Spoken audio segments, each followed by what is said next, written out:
Hello friends, and welcome to another episode of the Science Broadcast. Today we're going to talk about a very important subject, and that is how sure are we that scientific things are indeed correct? In other words, when we're talking about certainty, what does that mean? What is certainty? And more importantly, or more specifically, what is scientific certainty? When we say vaccines are safe, what does that mean? We might know, all of you might know in fact, that certainty is unattainable. 100% is not realistic. Nothing is 100%. That includes medical procedures, that includes vaccines, that includes pretty much everything. So if we are not certain, how do we go about doing things? If we are not certain, what is the criteria of what we follow and what we don't follow? Well, scientific certainty relates to another statistical concept that's called normality. And normality has nothing to do with the normality we talk about in our daily life. In other words, scientifically speaking, statistically speaking, something is normal if it follows within a normal distribution, 3 standard deviations. And that sounds very strange and very convoluted. So let's talk about it in a more easy way. Something is normal, and what I'm going to say is not 100% accurate, but it is the best representation I can come at this moment without getting very deep into discussion of statistics.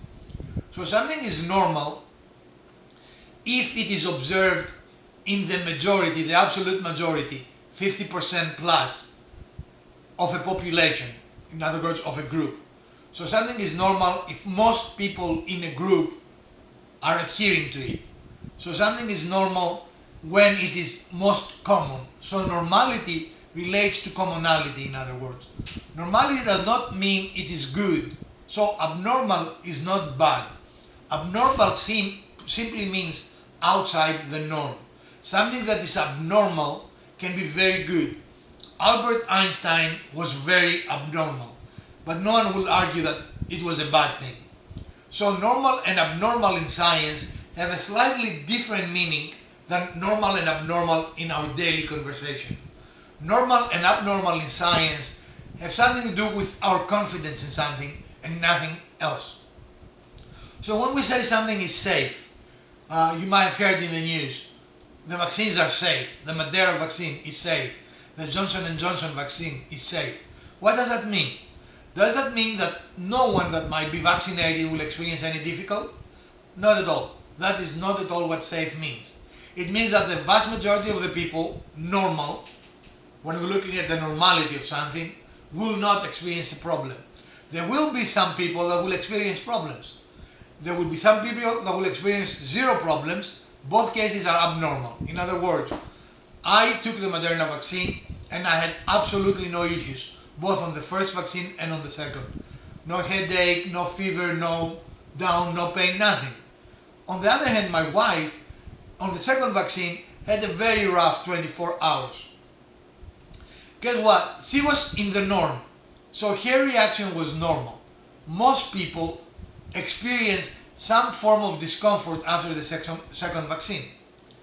Some people, unfortunately, might have very severe symptoms after vaccination, and that is abnormal. I had absolutely nothing, and that is also abnormal. So abnormal simply means outside the norm, does not mean bad. So normal is not good necessarily. Normal simply means it is the most common outcome.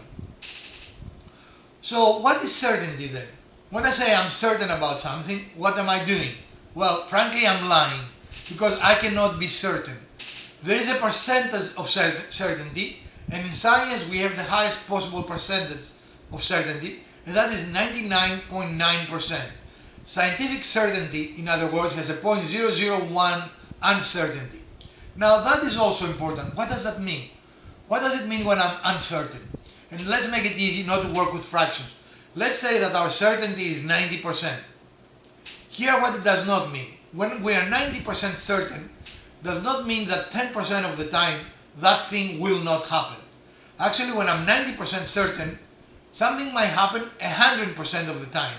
I just cannot represent that as absolute.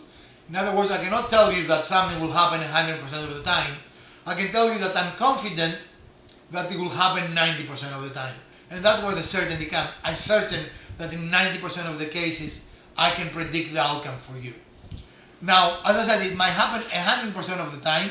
The certainty still remains 90% because after many, many trials, we might find an instance that doesn't happen. So it will be captured on that 10%.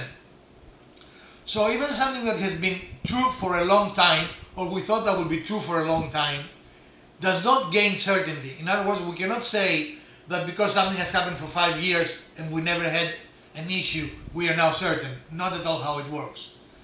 We only change the certainty when we can statistically look at the distribution of normality and see that it has expanded, that now the normal covers more of an area. And I think I have a video, and if I don't, I will make a video about how statistical certainty works and how normality and normal distributions work. I decided to talk about scientific certainty because science has come in the front, I don't know what that is in the consciousness of our nation and worldwide. And when scientists say something, and often, and I'm guilty of that, we make an absolute statement. People will ask me, are you confident that the vaccine is effective? Yes, I am. Are you confident that the virus was not man-made? Yes, I am. But we don't usually say it, especially when we don't talk with other scientists, but I'm not 99.9% confident. That is not the level of my confidence. As long as your confidence is 90 or above, you express confidence. In other words, what you state is much more likely to be true than untrue. So when I'm 90% confident that my vaccine is effective, what I'm saying it is 90% more likely that what I'm stating to you is true than the 10% which is less likely that it is true.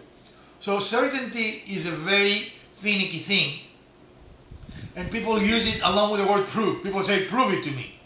Well, I can prove it to you, but there are also times that in the process of proving something, we expand our understanding. For example, let's take something very simple, gravity. I have this pen, I let it fall, I let it drop, it falls. Gravity.